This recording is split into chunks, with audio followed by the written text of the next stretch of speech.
ପରିବା ଇଂଲିଶ ରେ କଣ କହନ୍ତି ରେ? ପରିବା ଇଂଲିଶ ରେ ଭେଜିଟେବୁଲ କହନ୍ତି ନୁହେଁ କି? ପଚାରି ପରିବା ଓଡ଼ିଆ ପଚାରିବି ତାର ଇଂଲିଶ ହେଲା। ଆଚ୍ଛା ପରିବା ଗୋଟେ 5ଟା ଓଡ଼ିଆର ପରିବା ନାଁ କହିବି କହିଲି 5ଟାର ଓଡ଼ିଆ ନାଁ।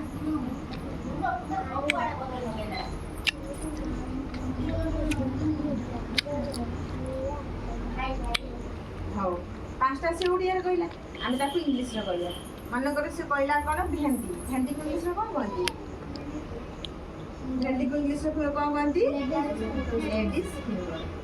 ଆଳୁ ଆଳୁକୁ ପିଆଜ ଆଉ ବନ୍ଧାକୋବିକୁ କ'ଣ କହନ୍ତି? କ୍ୟାବେଜ।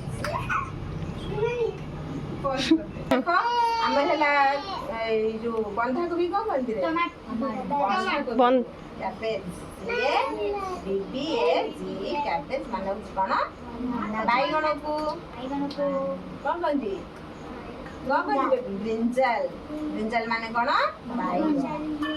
ଟମାଟୋ ଟମାଟୋକୁ ଟମାଟୋ ବୁଝିଗଲା। ଆଉ ହେଲା ସୁଜନା ନାଡ଼ିକୁ ସୁଜନା ନାଡ଼ି କ'ଣ କହନ୍ତି? କାଠି ଭଳିଆ ସେ ହେଇଛି ନା ବାଡ଼ି ଭଳିଆ ତାକୁ କହନ୍ତି drum stick. Drum stick stick କାଠି ଭଳିଆ ହେଇଛି ବାଡ଼ି ଭଳିଆ ସେ ହେଇଛି ତାକୁ କ'ଣ କହନ୍ତି? Drum stick. ଟିକେ ରହିଯାଲୋ ମା। ତାପରେ କାକୁଡ଼ିକୁ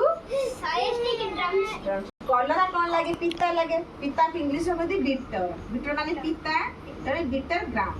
କ'ଣ କହନ୍ତି ତାକୁ? ବିଟର ଗୁଡ୍। କ'ଣ କହନ୍ତି ତାକୁ? ବିଟର ଗୁଡ୍ ହେଲା। ବିଟର ଗୁଡ୍ ମାନେ ହଉଛି କ'ଣ? କଲରା। ଆଉ ହେଲା ଫୁଲକୋବିକୁ ଆମେ ସାଧାରଣତଃ ଫୁଲକୁ କହନ୍ତି ଫ୍ଲାୱାର। ତାକୁ କୋବି ମାନେ ହଉଛି ଫୁଲକୋବି ଯେହେତୁ ତାକୁ ଆମେ କ'ଣ କହିବା? କଲି ଫ୍ଲାୱାର। କ'ଣ କହନ୍ତି? ଶୁଭୁନି? ରଙ୍ଗ କୋଉ ରଙ୍ଗ? ରଙ୍ଗ ଚିହ୍ନ।